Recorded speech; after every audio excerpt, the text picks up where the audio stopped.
वक्रतुण्डमहाकाय सूर्यकोटि समप्रभो निर्विघ्नं कुरु मे देवो सर्वकार्येषु सर्वदा। गणनाथ सरस्वती रवि शुक्र बृहस्पति पंचेतानि स्वरे नित्यं वेदमानि च प्रवर्तते।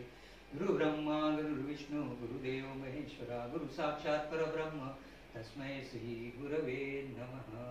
अवधूत चिंतन श्री गुरुदेव दत्त श्री स्वामी समर्थ महाराज की जय। नमस्कार। नमस्कार। मी जयंत रुपणे आपणा सर्वांचं श्रीपादर्शन भक्ती चॅनलमध्ये सहर्ष स्वागत करतो। मागील सत्रात आपण एक कविता पाहिली होती, माझ्या मनातील नर्मदा मैया।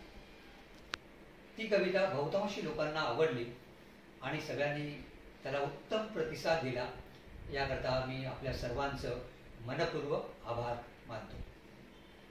आता त्या कवितेमध्ये आपण विषय मांडला होता माझ्या मनातील नर्मदा मैया। मुख्यत्वे विषय नर्मदा परिक्रमा हा होता आणि नर्मदा परिक्रमा हा विषय सर्वश्रुत आहे, बहुत चर्चित आहे। जसंच लोक गिरनारला जातात किंवा गिरनारची परिक्रमा करतात, तशीच बहुतांशी महाराष्ट्रीयन लोक नर्मदेची परिक्रमा करतात। नर्मदेच्या परिक्रमेसाठी केवळ महाराष्ट्रातून नव्हे तर गुजरातमधून आणि मध्य प्रदेशमधून देखील अनेक भक्त नर्मदा भक्त येतात आणि परिक्रमा करतात। आता ही परिक्रमा शारीरिक तप, मानसिक तप, जसं म्हटलं जातं कायिक वाचिक मानसिक तप आहे।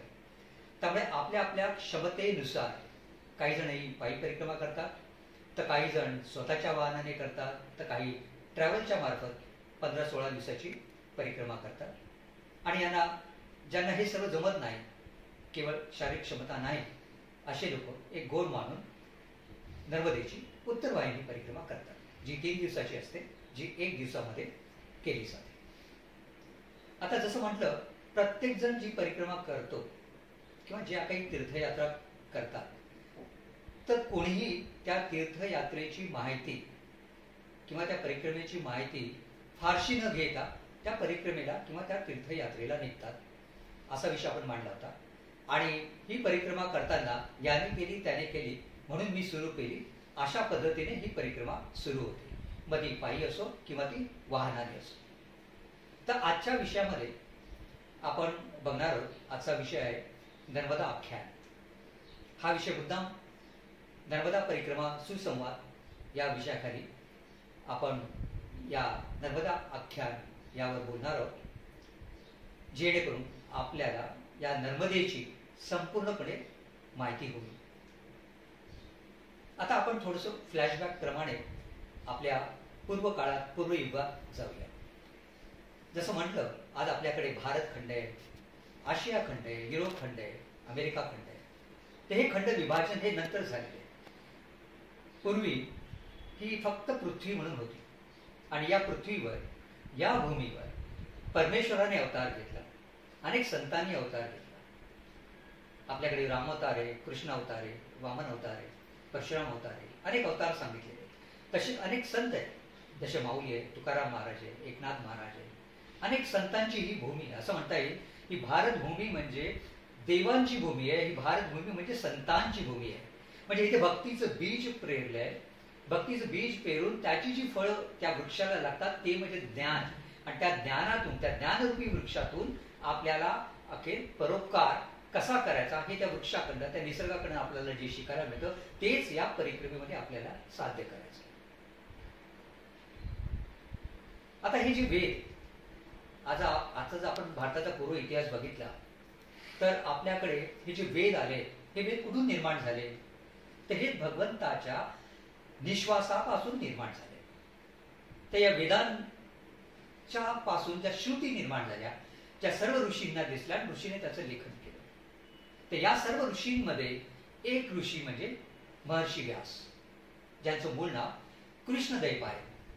त्यांचा जन्म द्वीपस्थानी झाला आणि ते कृष्ण वर्णाचे होते, म्हणून त्यांचं नाव कृष्णद्वैपायन असं ठेवलं गेलं।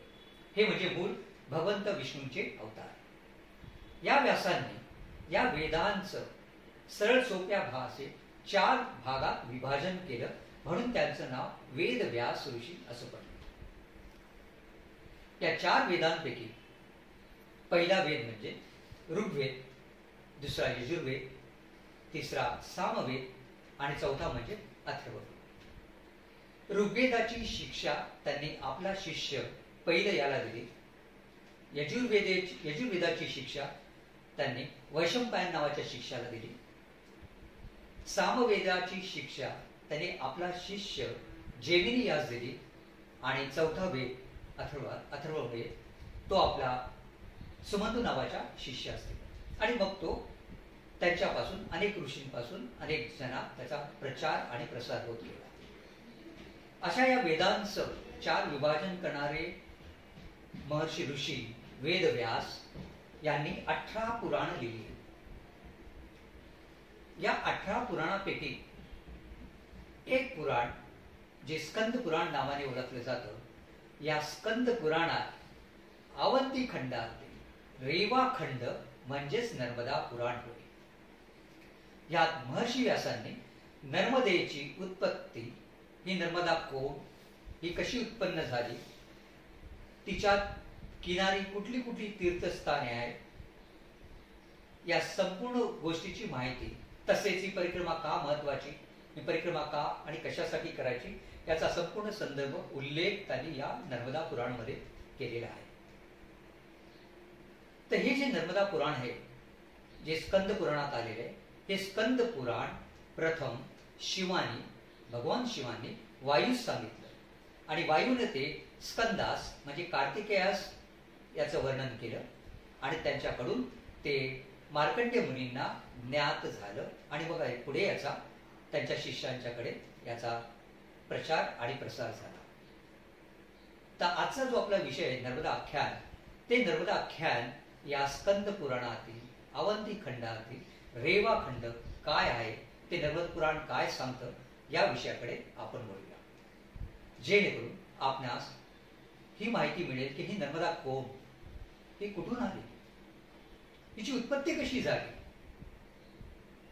ही कुणाची मुलगी आहे, हिला काय काय वरदान प्राप्त झाले, आणि मग या नर्मदेची परिक्रमा का करायची आणि कशासाठी करायची, हा विषय आपण वेगळ्या पद्धतीने पुढच्या सत्रात याची मांडणी करणार आहोत. तर आजच्या या सत्रामध्ये आपण जाणून घेऊया या नर्मदेची उत्पत्ती ही कशी झाली. तर पूर्व आख्यान असं होतं, पूर्वकल्पामध्ये या नर्मदेची उत्पत्ती सांगताना या पुराणामध्ये 2 गोष्टींची वर्णन आलेली आहे. एक कथा जी मुख्यत्वे मार्कंडेय मुनींनी पांडवांना म्हणजे युधिष्ठिर राजाला ते वनवासात असताना कथन केली. आणि दुसरी नैमिषारण्यात जेव्हा सर्व ऋषीमुनी जमले होते, सर्व ऋषीमुनी ज्ञान यज्ञ करण्यासाठी जमले होते. तो एक सत्र म्हणजे 1000 वर्षाचं ज्ञान यज्ञ. तेव्हा इतर वेळात त्यांनी सूतांना म्हणजे उग्रश्रवा ऋषींना या नर्मदेबद्दलची माहिती विचारली. ती माहिती आता मी आपणासमोर मांडत आहे. तर या नैमिषारण्यात शौनकाने सूतांना सांगितलं. सूतांना ते म्हणाले, सूत म्हणजे उग्रश्रेव ऋषी, उग्रश्रवांना ते म्हणाले, हे मुनिवर, आपण अत्यंत निपुण आहात, ज्ञानवंत आहात, महर्षी व्यासांचे आपण शिष्य आहात, आपण आम्हाला वंदनीय असे आहात. आम्ही आपणाकडून जाणून घेऊ इच्छितो की या गंगेची उत्पत्ती कशी झाली. ही गंगा जी विष्णूंच्या पदकमलापासून निघाली आहे, किंवा ही सरस्वती नदी जी ब्रह्मांच्या पदकमलापासून निघाली आहे, तसेच ही तिसरी नदी म्हणजे नर्मदा ही शिवांपासून उत्पन्न झाली हे आम्हाला कळलंय. पण ती कशी उत्पन्न झाली, आणि ही नदी अशी आहे की जिचा क्षय होत नाही असं आम्ही ऐकलंय. तर याबद्दल आपण आम्हाला कथन करावं. तेव्हा उग्रश्रवा म्हणजे सूत मुनी शौनक मुनींना आणि आदी मुनींना, शौनक आदी मुनींना म्हणाले, पूर्वी वनवासात जेव्हा पांडव विंध्याचल पर्वतावर आले तेव्हा त्यांनी रमणीय असा सुंदर वन पाहिला. त्या रमणीय वनामध्ये विविध प्रकारची फुलझाडं होती, फळझाडं होती, अनेक प्रकारचे पशु पक्षी होते, ज्यामध्ये उग्र श्वापदं होती. पण तिकडे त्यांना ही उग्र श्वापदं देखील सगळ्यांशी खेळताना दिसली. उदाहरणार्थ म्हणजे वाघ हा हरणाशी खेळत होता. म्हणजे कुठल्याही प्राण्यांचं एकमेकांशी वैर नव्हतं. हे पाहून त्यांना अतिशय आश्चर्य वाटलं. मग ही अद्भुत किमया जिथे पूर्ण सुगंध फुलांचा पसरलेला आहे, वायू मंद मंद वाहतोय, प्रसन्न वातावरण आहे, कुणाचं कुणाशी वैर नाहीये, कुठल्याही पशूंचं कुठल्याही पशूंशी, कुठल्याही पक्ष्यांचं कुठल्याही पक्ष्यांशी, किंवा कुठल्याही मनुष्याचं कुठल्याही मनुष्याशी वैर नाही, असा हा वन, सुंदर वन त्यांनी पाहिला. आणि त्या वनामध्ये त्यांना एक सुंदरसा आश्रम आढळला. जेव्हा ते त्या आश्रमात पोहोचले तेव्हा त्यांना लक्षात आलं की हा आश्रम मार्कंडेय मुनींचा आहे. मार्कंडेय मुनींनी त्या पांडवांचं स्वागत केलं, यथोचित आदर सत्कार केला. आणि मग नंतर युधिष्ठिराने मार्कंडेय मुनींना हा प्रश्न विचारला, हे ऋषीवर, आपण शिवाचे असीम भक्त आहात.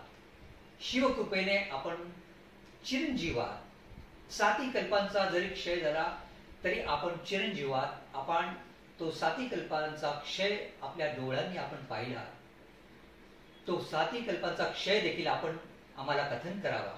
तसेच आम्ही एका नदीविषयी ऐकलं होतं, जी नदी कधी क्षय पावत नाही. ही नदी कुठली? गंगा आणि सरस्वतीच्या व्यतिरिक्तही तिसरी नदी कुठली, जी शंकरापासून उत्पन्न झाली, हे आपण आम्हाला कथन करावे. त्यावेळी मार्कंडेय मुनींनी युधिष्ठिरांना सांगितलं, हे राजा, ही पूर्वकल्पातील कथा जी मी काही तुला सांगतोय ते नीट चित्तपणे, शांतपणे लक्ष देऊन ऐक.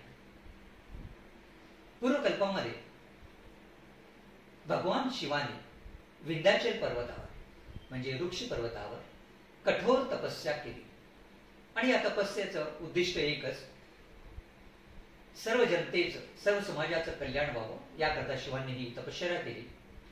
आणि ती उग्र तपश्चर्या करीत असताना त्यांच्या अंगातून स्वेद वाहू लागला, म्हणजे घाम वाहू लागला.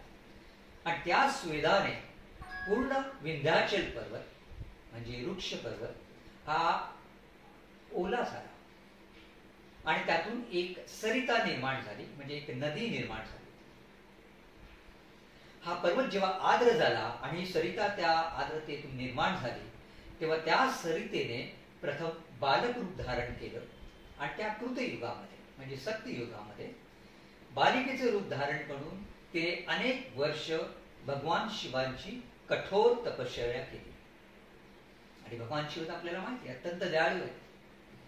तिच्या तपश्चर्येवर भगवान शिव आणि उमा पार्वती दोघेही प्रसन्न झाले. आणि भगवान शिवांनी प्रसन्न चित्ताने तिला विचारलं, हे कन्ये, हे बालिके, तू एवढी उग्र तपश्चर्या का करतेस? तुझ्या मनात काय इच्छा आहे? तेव्हा तिने सांगितलं, हे प्रभू, माझ्या मनात ज्या काही इच्छा आहेत त्या इच्छा आपण पूर्ण कराव्या अशी माझी मनीषा आहे. आणि त्या इच्छा लोककल्याणाकरता आहे.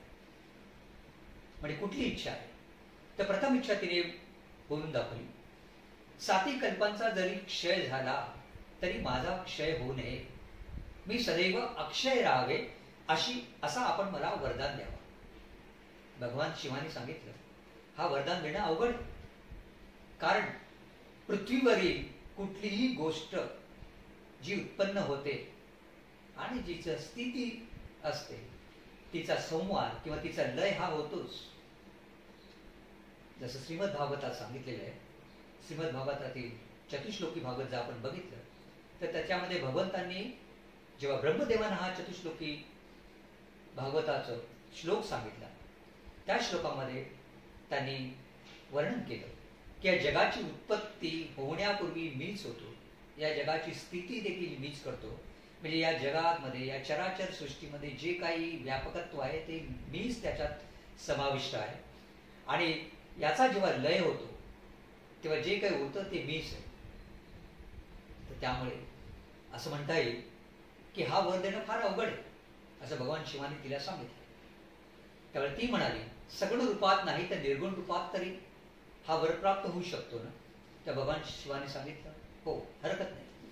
आणि अशा प्रकारे तिला तो वर प्राप्त झाला आणि तिने जो वर मागितला की 7 कल्पांचा जरी क्षय झाला तरी मी अक्षय राहते.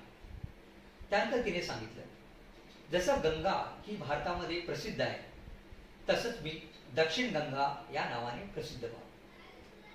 तिसरा वर तिने मागितला, असं म्हणतात गंगेमध्ये एक वेळच्या स्नानाने माणसांच्या पापांचा संहार होतो, पापही समूळ नष्ट होतात.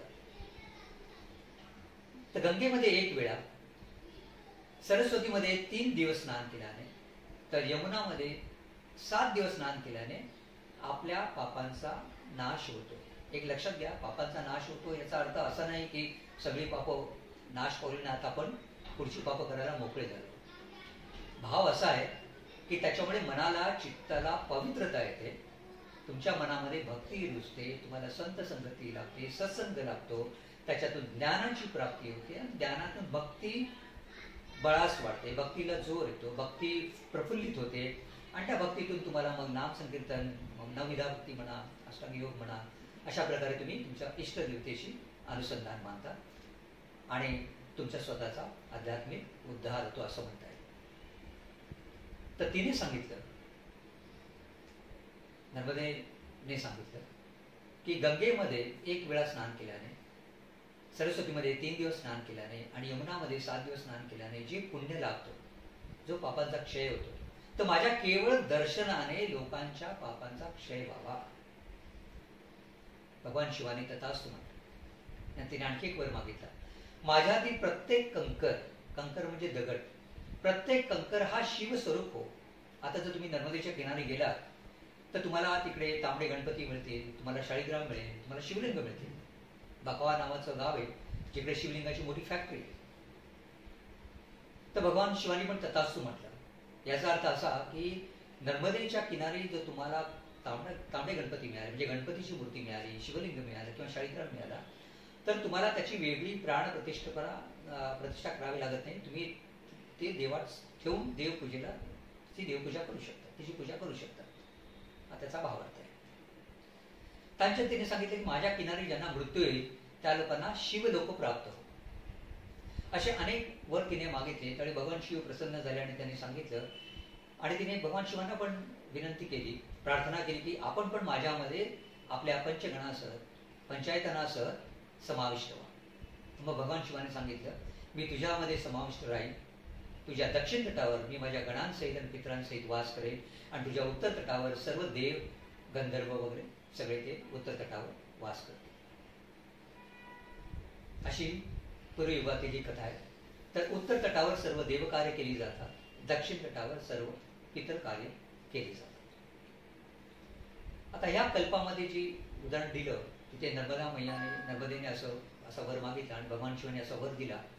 तर असं सांगता येईल की नर्मदा म्हणजे कोण आहे, तर भगवान शिवांच्या स्वेदापासून निर्माण झालेली सरिता, जिने जी बालिका रूप धारण केलं, ती सरिता म्हणजेच नर्मदा नदी होय. म्हणजे नर्मदा ही शिवपुत्री आहे, हे एक कल्पामध्ये सांगितलं गेलं. असं मार्कंडेय मुनींनी युधिष्ठिर राजाला सांगितलं आणि तेच सुतांनी शौनकादी ऋषींना सांगितलं.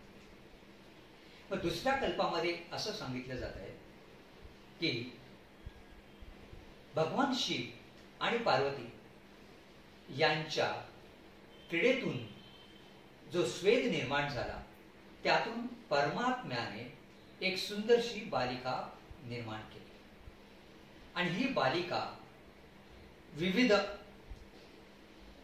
लीलया करून चालत होती. जसे एखादं छानसं लहान मूल कसं बागडत चालतं.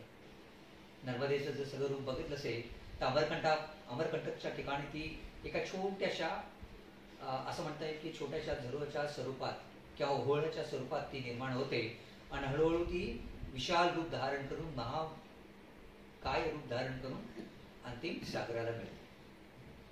तर हे तिचं जे विविध रूप आहे, तशी ही विविध लीला करत ही बालिका चालली होती. तर त्या बालिकेच्या त्या सर्व लीला पाहून भगवान शिवांना आणि पार्वतीला अतिशय आनंद वाटला, अतिशय आनंद झाला, मोहित झाले, कारण ती दिसास अतिशय सुंदर होती. तर त्यावेळी त्यांनी तिचं नाव नर्मदा असं ठेवलं. नर्म म्हणजे आनंद, दा म्हणजे देणार, म्हणजे जी आनंद देणारी आहे अशी कोण, तर ती नर्मदा.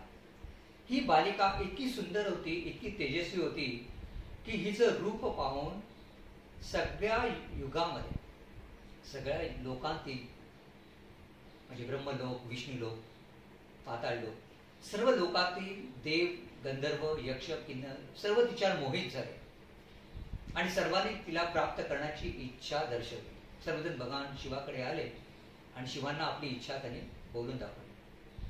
भगवान शिवांनी सांगितलं, जो कोणी सामर्थ्यवान पुरुष असेल, जो कोणी तेजवान पुरुष असेल तोच तिला प्राप्त करू शकेल, अन्यथा अन्य कोणीही तिला प्राप्त करू शकणार नाही. आणि तसं बघितलं तर ही नर्मदा कुणाच्याही हाताला लागली नाही. ही शतयोजने दूर जायची आणि लुप्त व्हायची, शतयोजने दूर जायची आणि लुप्त व्हायची. मग सरते शेवटी भगवान शिवाने तिला महासागराला अर्पित केली. अशी ही नर्मदा जी कुमारिकेच्या स्वरूपात पूजली जाते, पूजनीय आहे, वंदनीय आहे. तर ही जी नर्मदा, जसं आपण बघितलं या 2 कल्पामध्ये, तिचा जो जन्म झाला तो भगवान शिवांच्या पासून झाला, भगवान शिव पार्वतीपासून झाला, म्हणून तिला शिवकन्या असं संबोधलं आहे. तिला अनेक 15 नावाने देखील संबोधलं आहे. जसं तिला मंदाकिनी म्हणतात, तिला रेवा म्हणतात, अशी वगैरे तिला 15 नाव आहेत. आणि ही नर्मदा जिचं दर्शन हे मोक्षदायी आहे, पुण्यदायी आहे, असं शास्त्रात सांगितलंय. 1000 जन्मांची पुण्याई असेल तर नर्मदेचं दर्शन होतं. लाखो जन्मांची पुण्याई असेल तर आपली शास्त्रोक्त परिक्रमा होते. शास्त्रोक्त परिक्रमा म्हणजे 3 वर्ष 3 महिने 13 दिवसाची परिक्रमा, ज्यामध्ये रोज फक्त 4 किलोमीटर चालायचं असतं. त्यामध्ये जे 2 किंवा 3 चातुर्मास लागतील त्या ठिकाणी थांबून शास्त्रांचा अभ्यास करायचा असतो, वेदांचा अभ्यास करायचा असतो, सत्संग करायचा असतो, आलेल्या परिक्रमावासींच्या बरोबर सत्संग करायचा असतो, इतर ऋषीमुनींच्या बरोबर, महंतांच्या बरोबर सत्संग करायचा असतो, परिक्रमावासींची सेवा करायची असते. असं उग्र तप 3 वर्ष 3 महिने 13 दिवसाची जी परिक्रमा सांगितली आहे ती शास्त्रोक्त परिक्रमा असते. आपली परिक्रमा म्हणजे 3 महिने 4 महिने आपल्या सोयीनुसार, ती शास्त्रोक्त नाही. तर ही शास्त्रोक्त परिक्रमा करण्यासाठी लाखो जन्मांची पुण्याई लागते आणि करोडो जन्मांची पुण्याई असेल तर नर्मदेच्या किनारी माणसाला जन्म मिळतो. आता याचा अर्थ असा की नर्मदेच्या किनारी जेव्हा तुम्ही नर्मदा परिक्रमा करायला जाता, मग ती वाहनाने करा किंवा चालत करा, मुख्यत्वे जेव्हा ती चालत करतात तर त्याचा अनुभव जास्त येतो. आता हा अनुभव कुठला, तर कुणी असते गावातील, मग ती गुजरातमधून वाहते, प्रिडॉमिनंटली ती मध्य प्रदेशमधून 60-70% वाहते आणि 10-15% ती महाराष्ट्रातल्या ठिकाणी वाहते. तर प्रत्येक ठिकाणी ते गावातले लोक पुरुषांच्याकडे, महाराजजींच्याकडे किंवा स्त्रियांच्याकडे नर्मदा मैया म्हणून बघतात आणि त्यांची सेवा करतात. तर हा सेवाभाव त्यांच्याकडे जो स्थायी असतो, तो स्थायी सेवाभाव हा केवळ नर्मदेवर असणाऱ्या दृढ विश्वासामुळे असतो. ते लक्षात घ्या, ती शिवकन्या आहे आणि तो जो विश्वास असतो त्यामुळे ते सर्व परिक्रमावासींची सेवा करतात.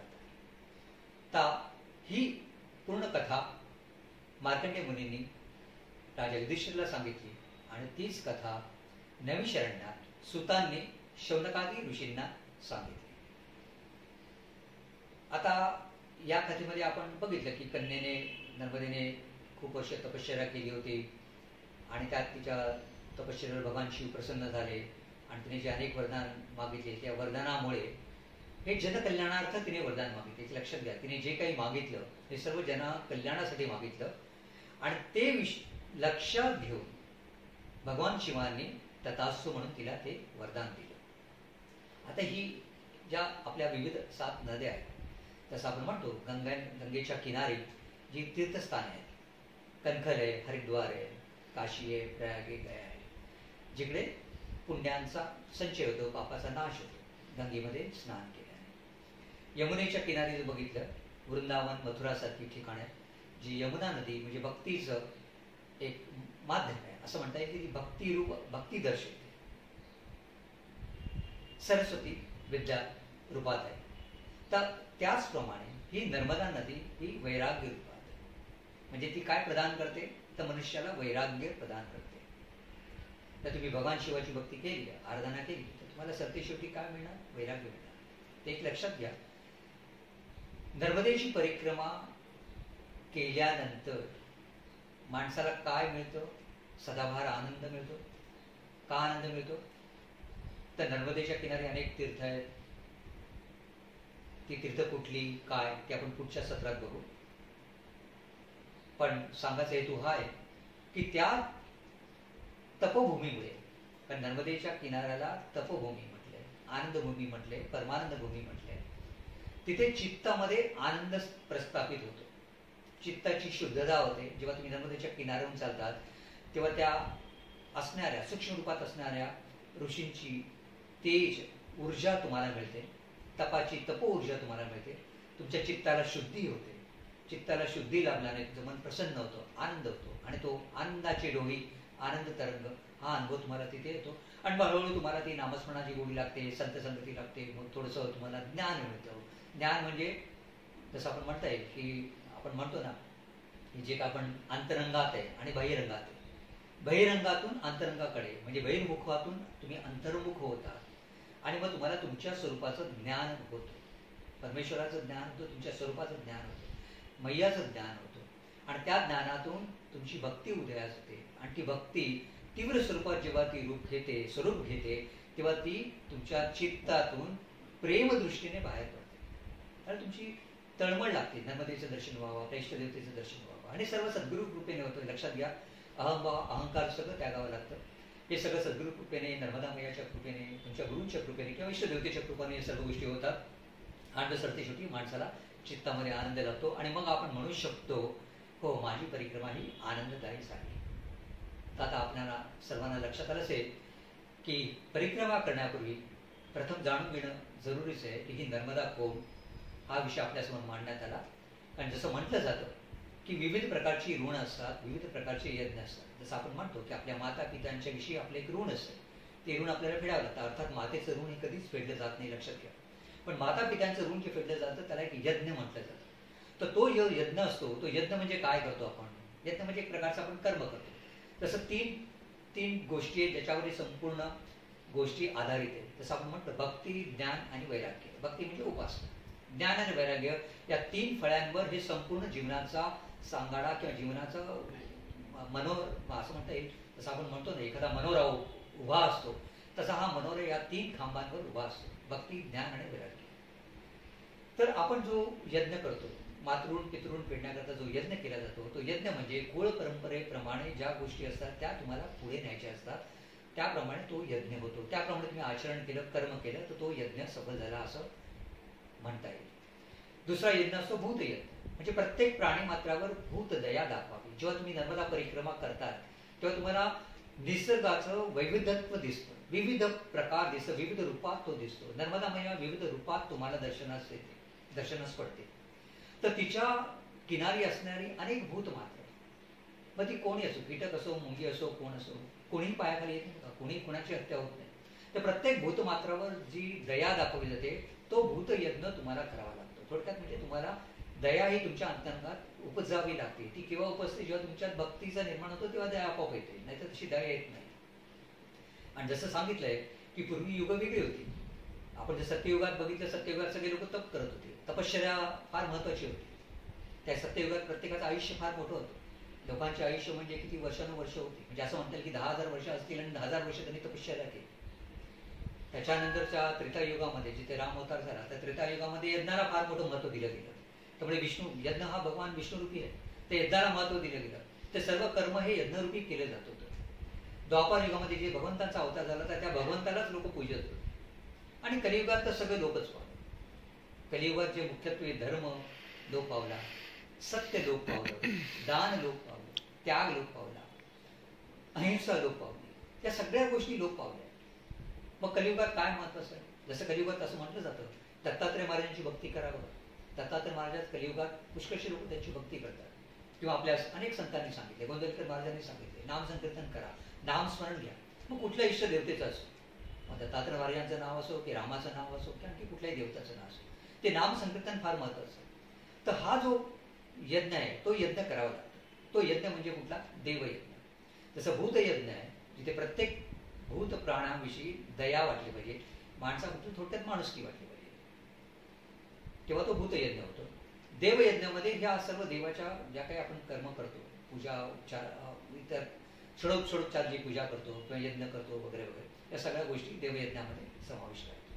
त्याच्यानंतरचा यज्ञ असतो मानवयज्ञ, मनुष्ययज्ञ किंवा अतिथी यज्ञ. अतिथीची महापूजा. आता अतिथी म्हणजे फोन करून येणारा माणूस नव्हे बरं का. अतिथी म्हणजे ज्या तिथी न पाहता येतो, जो अचानक येतो, अशा माणसाच्या मुखात जर तुम्ही अन्न दिलं, अशा माणसाला जर भोजन दिलं, पाणी दिलं, त्याचा आदर सत्कार केला, तर असं म्हणतात की तिथे पितरांनाही तृप्ती होते, ब्रह्माला तृप्ती होते बरं का. हे सगळीकडे दिले, गुरुचित्रात याचं वर्णन केलेलं आहे.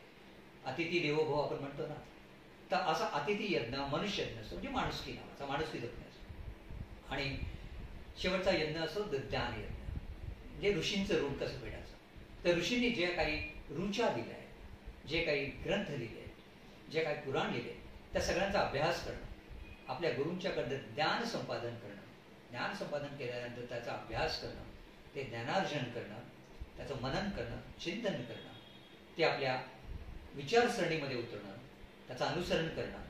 असं म्हणतात ना की माऊली लिहिलेली ज्ञानेश्वरी तशी एकतरी ओवी आठवावी, वाचावी आणि जगावी, आपल्या आचरणात आणावी. तसंच त्याचं चिंतन मनन करावं आणि ते ज्ञान प्राप्त झाल्यानंतर ते ज्ञान लोकांना प्रदान करावं, लोकांना द्यावं. जसं रामदास स्वामींनी सांगितले, रामदास स्वामींची उक्ती, त्यांनी म्हटलंय, जे जे आपणासी ठावे, जे जे आपणासी ठावे, सांगावे इतर जनासी, सांगावे इतर जनासी, शहाणे करून सोडावे सकळ जन किंवा अवघे जन म्हणता येईल. म्हणजे जे जे काही आपल्याला माहिती आहे ते लोकांपर्यंत पोचवावं आणि ते ज्ञान लोकांना द्यावं, जेणेकरून प्रत्येक जण हा आध्यात्मिक मार्गावर जाईल. म्हणजे असं म्हणतात की आता मी व्यवस्थित ट्रॅकवर आहे. किंवा ट्रॅकवर आहे, जे आपल्याला काही संकेत येतात, चांगले संकेत येतात. जेव्हा तुमचं नामस्मरण वाटतं, अनुसंधान वाटतं, तेव्हा काही काही छान संकेत येतात, त्या दैवी अनुभूती असतात, भौतिक नाही.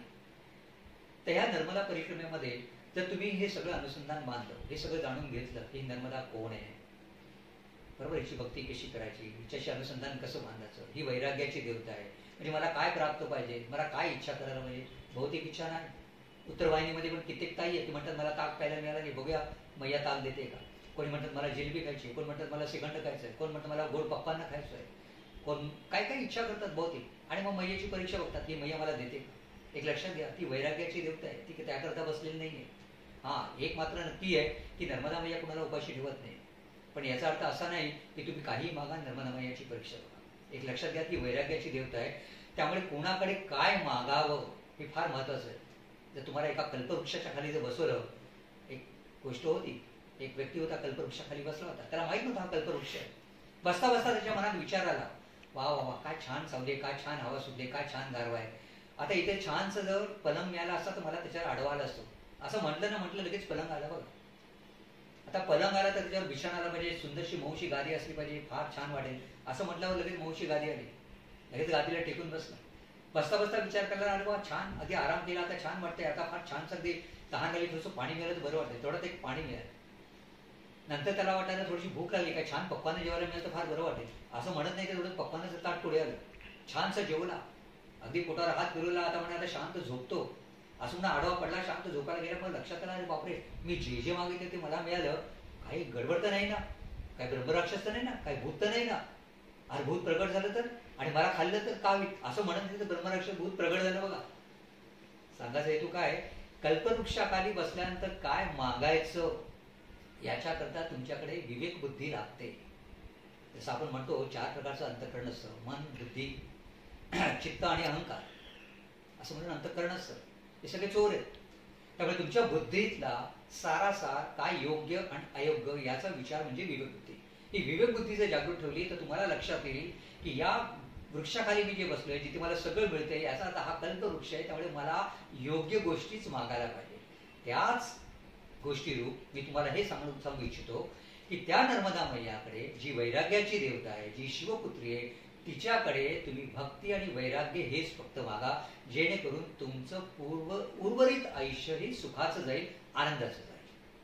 मला वाटतं आता या माझ्या अल्पबुद्धीने जे काही मी तुम्हाला कथन केलं त्याप्रमाणे ही नर्मदा मैया कोण आहे हे तुम्हाला कळलं असेलच. आणि ही शिवपुत्री आहे, तिची शिवाराधना करा.